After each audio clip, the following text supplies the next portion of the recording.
tank there. Even burrowing again, but more marines coming in here, and I don't think SeleCT has... Wow. Sorry about that. But I don't think SeleCT has enough for a scan yet. Let's take a look at his orbital commands. No, he has just enough for a scan right now, and he's going to use it. I think not, because he knows that Empirehobot doesn't have any roaches, but you know what? He has his Spire up and running and producing 9 Mutalisk and a also a an upgrade for their attack, and that is really good for Mutas, because the glaives, the little things they throw, they bunch amount of times, and so the damage is improved for each time they bounce. So attack upgrade for Mutas is really good, but definitely think he should he should research the armor upgrade for Mutas first, because Mutas is so fragile, so they'll need that armor. Because you can see they only have 120 life, but Empirehobot is wisely going to put on some pressure now and then with his roaches from the right side. Meanwhile, his Mutas is going to come in from the top side and just swoop in and kill off all SCVs making turrets. So SeleCT's base is now fully unguarded. I'm going to swoop in and take out so many SCVs, I thought, but they're scared away by one single missile turret.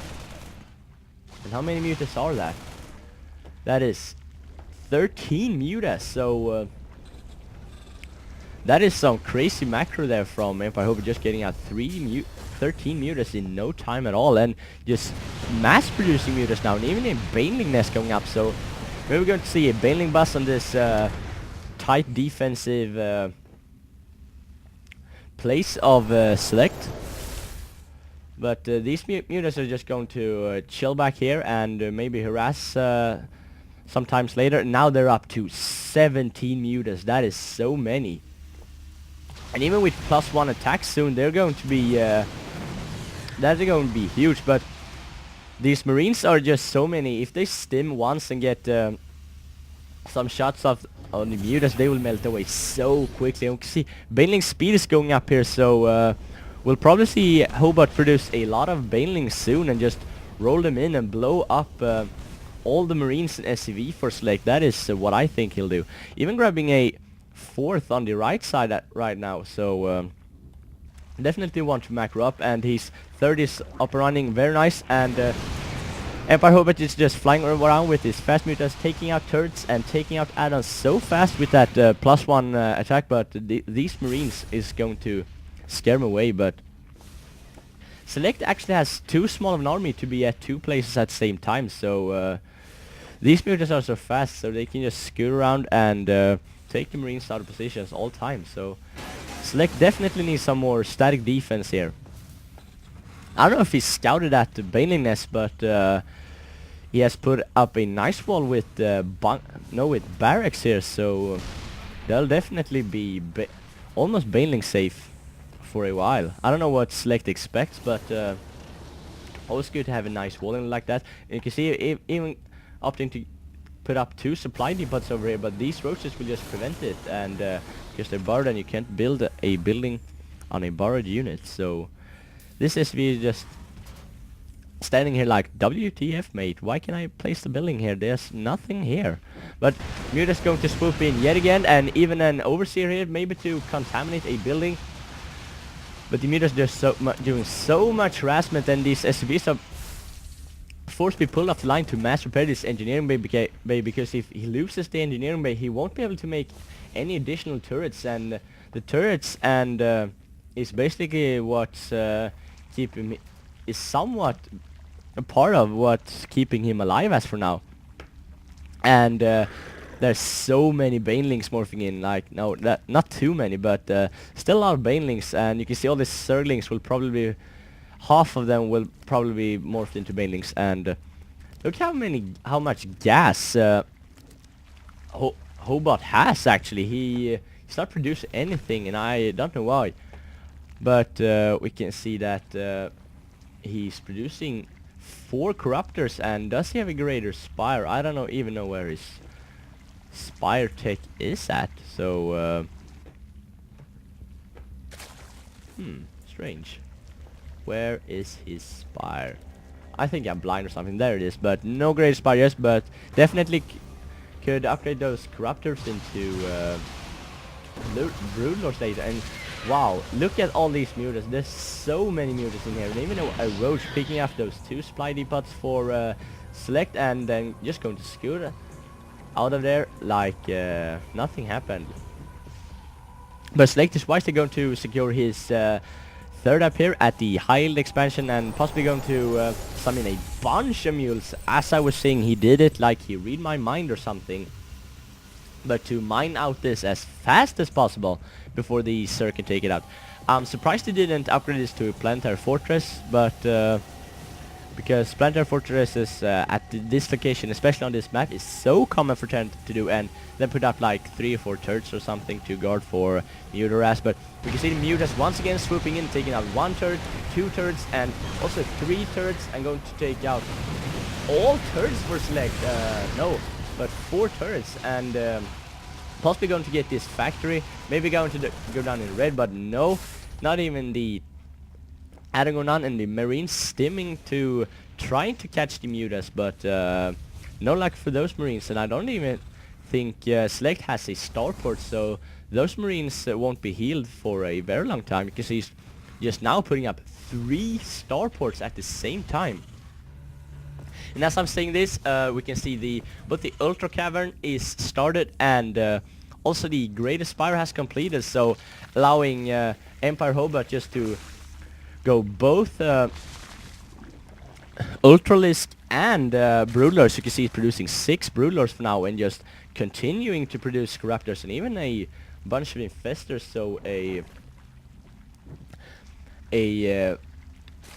huge army with a lot of different units, which will require some macro from Hobot's side, but flying away with these Mutas, and now down to 12 Mutas, so basically losing a lot of units there.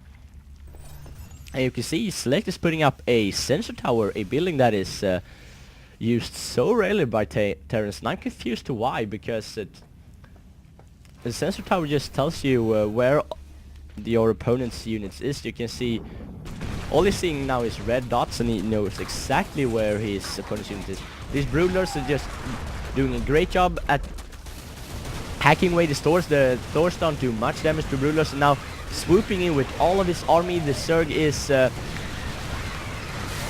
definitely shows us why the Zergs are a swarm, but all his Zerglings and Banelings were taken out immediately. But nice fungal growth on this Marine. We just made the way so quickly, especially without that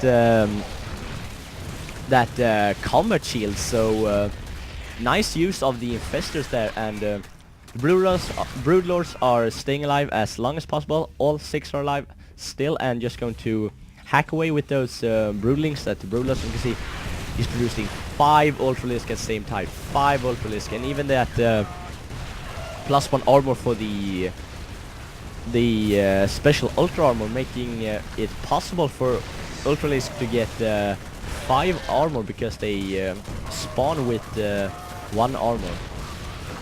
But we have a Viking here for Select, going to take out the Broodlords here. He definitely should shoot that Viking down. It's so low on HP, but the Broodlords are just melting away, and more Vikings spawning, so a good response from Select. But the Zerglings and the Broodlings are just doing so much damage to this expansion and preventing it from mining at all.